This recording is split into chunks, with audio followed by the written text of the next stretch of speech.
Right. So have you ever noticed this thing where like it's 2 in the morning and suddenly your brain decides it's going to be super helpful and remind you about like every single thing that could go wrong with that presentation you've got coming up tomorrow? Oh, yeah. The classic 2 a.m. freak out. Everybody's Well, been there. It's like our brains have this built-in what-if generator that just loves to kick in at the worst possible time. and it's like, dude, my brain thinks it's doing me a favor, right? Like Yes. prepping me for every possibility. But honestly, it just makes me feel totally overwhelmed and like I can't even. So how do we like escape that whole cycle? Yeah. Because we've got this stack of stuff here from thickshades.com all about faith and worry. And I'm super curious to see if maybe this could help us like actually deal with those what if anxieties and Yeah. not just let them run wild. Yeah, it's interesting because the stuff we've got here, it doesn't try to pretend that worry is not a thing. Like, it totally acknowledges that as humans, we're going to worry, especially when we feel like things are out of our control. Which, let's be real, is like most of the time. Totally. But here's where it gets kind of deep. The source is kind of pushing us to ask ourselves, like, does all this worrying actually line up with that whole peace thing that Christ is all about? That's a really good point, actually. It just made me think about that verse from Matthew, I think it's chapter 6, verse 25, where Jesus is like, you don't stress about your life or something like that. Hmm. But how does that actually work when like what ifs are just bombarding you from every direction? Yeah, that's the million-dollar question. Yeah. And what's cool is the source is saying that when we get stuck in those what-if spirals, it's almost like we're kind of rejecting the peace that God's offering us right here, right now. Like we're so busy trying to control the future that we totally miss out on the peace we could be experiencing right now. It's almost like worry becomes this like a wall between us and actually experiencing God in our lives. Exactly. And the source takes it even deeper. It points to that verse in 2 Timothy chapter 1, verse 7, where it says, God didn't give us a spirit of fear, but of power and of love and of a sound mind. Okay, but if fear isn't from God, then like how do we make sense of all this anxiety we feel? It's like it's definitely real, right? Yeah, and the source is saying that a lot of times that anxiety comes from this human need to have everything under control. We want to like write the script, know exactly what's going to happen. But the truth is we've only got so much control over what actually goes down in our lives. Oh, tell me about it. Yeah, I can plan my schedule down to the minute and life will find a way to throw a wrench in there. exactly. And when we're hanging on to this idea that we can control everything, it just creates more anxiety. So the source is arguing that real peace that comes from like surrendering those anxieties to God and being cool with trusting his plan. So it's not about pretending we're not worried, but going about it a different way. Yeah. Like one that comes from faith and not just freaking out. I think I see where this is going, but like, how do we actually make that shift? Because like you said, we're kind of wired for this worry thing, right? So like, Yeah. how do we actually go from being totally stuck in what if mode to actually like embracing that whole trust and surrender thing you were talking about? Because honestly, some days that feels like impossible. Yeah, it's definitely not always easy. But the source makes this really cool point using this super simple analogy. Remember when Jesus talks about those birds in the air and the flowers in the field? Right. He's like, look how God takes care of even the smallest things. And you know what? I don't think I've ever seen a bird freaking out about their to-do list. Totally. They don't stress because they trust that God's going to provide for them. And the source is saying that, like, we can have that same trust, too.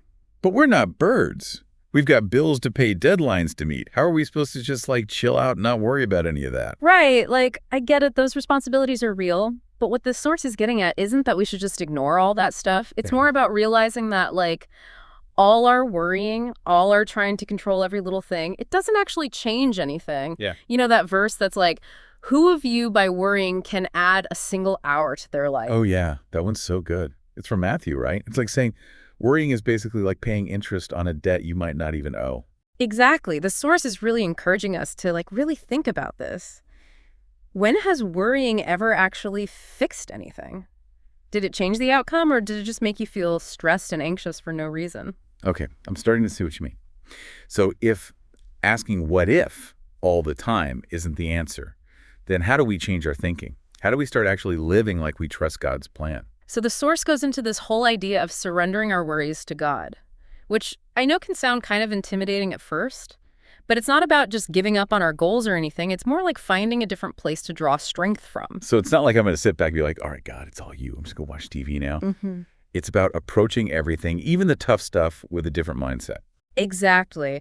And the source points to Philippians 4, 6, and 7, where it talks about bringing our request to God through prayer, but not like a demanding kind of way, more like coming to him with a thankful heart ready to let go. It's about admitting that we're not in control. but we can be okay with that because we know that someone who loves us is. Right. And that's where true peace comes from, that peace that passes all understanding. It doesn't depend on what's going on around us, but on our relationship with God. Which reminds me of that story about Jesus calming the storm. Yeah. His disciples were freaking out, but he just talks to the wind and waves and bam, everything's calm. Powerful image, right? Uh, And the source uses that to show the difference between reacting out of fear and responding with faith. Hmm. The disciples were focused on the storm, but Jesus was focused on God. Okay, so how are we as regular people who can't just magically make storms disappear supposed to do that in our normal lives? Like my what if alarm goes off every time there's a big work deadline or if I have to make a decision about my family.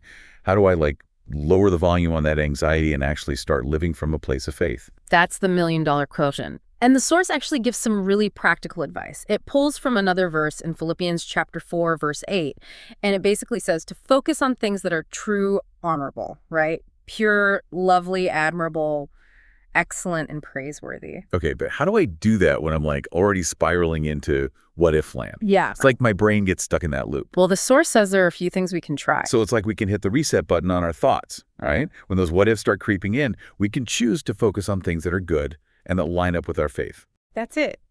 And the source even gives us some real-world examples, like practicing gratitude. Taking a minute to appreciate all the good stuff in our lives, even the little things, can really change our perspective. It's like that saying, count your blessings. Sounds super basic, but it's so easy to forget when you're busy worrying about everything. You're telling me? Yeah. And the source also talks about being intentional about where we let our minds go. Instead of dwelling on all the bad stuff, what if we just focused on the good things that are already happening or the things we're hoping for? So it's like we're training our brains to focus on the positive. Yeah. On the things that match that whole power, love, and sound mind thing we talked about earlier. Exactly. And the cool thing is the more we do it, the easier it gets. It's like we're building a new path in our minds, one that leads to peace instead of freaking out. This has been such an awesome deep dive. We talked about how worry can actually block us from experiencing God's peace, how surrendering those worries doesn't mean we're giving up, and some practical ways to shift from freaking out to having faith. And for me, the biggest takeaway is we're not in this alone.